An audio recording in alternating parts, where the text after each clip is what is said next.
Le postpartum, c'est un monde à part, un monde où votre corps change plus vite que vous n'avez le temps de le réaliser.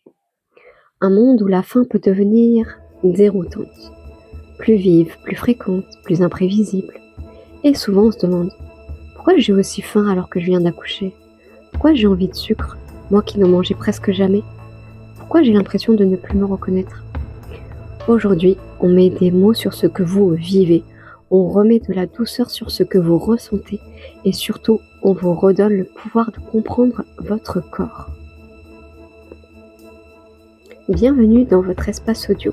Je suis Cindy, je suis diététicienne spécialisée en maternité. Et ici, on avance ensemble avec clarté, équilibre, sérénité pour une maternité apaisée.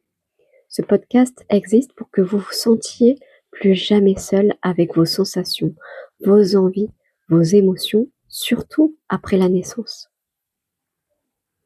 La première chose à savoir, c'est que votre corps n'est pas en train de déconner, il est en train de se réparer. Votre utérus se reconstruit, vos organes reprennent leur place et votre système immunitaire se réactive. Votre sommeil est fragmenté et tout ça demande une énergie folle. Votre faim n'est pas un caprice, c'est un signal de réparation. Deuxièmement, j'aimerais parler du rôle de vos hormones dans vos envies.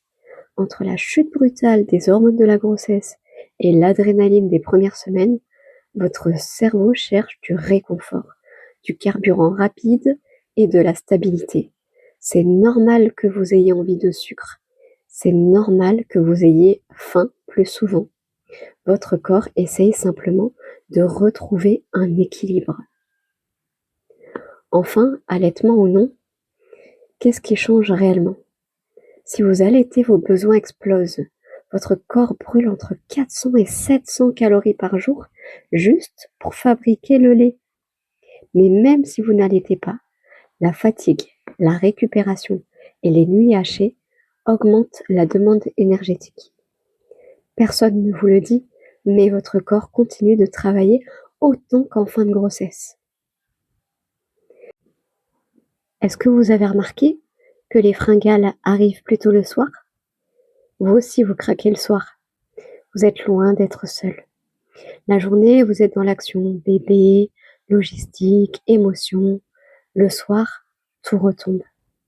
Et le cerveau cherche une source de réconfort rapide. Votre corps n'a rien fait de travers.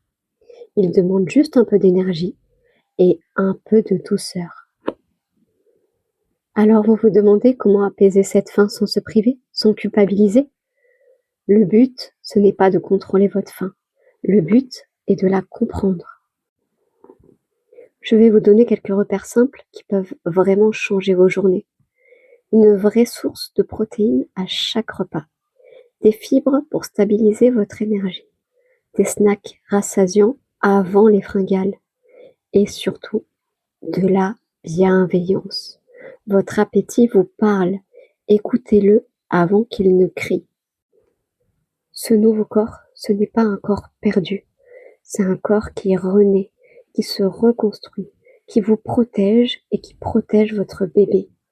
Votre faim n'est pas un problème, c'est une information. Apprenez à l'écouter et vous verrez que tout devient plus simple. Si cet épisode vous a aidé à comprendre un peu mieux ce que vous vivez, abonnez-vous pour recevoir chaque semaine un nouveau moment de clarté, d'équilibre et de sérénité. Et si vous souhaitez aller plus loin dans la compréhension de votre alimentation après l'accouchement, je vous laisse en description tous mes accompagnements pour vous guider à votre rythme. Prenez soin de vous et à très vite pour un nouvel épisode.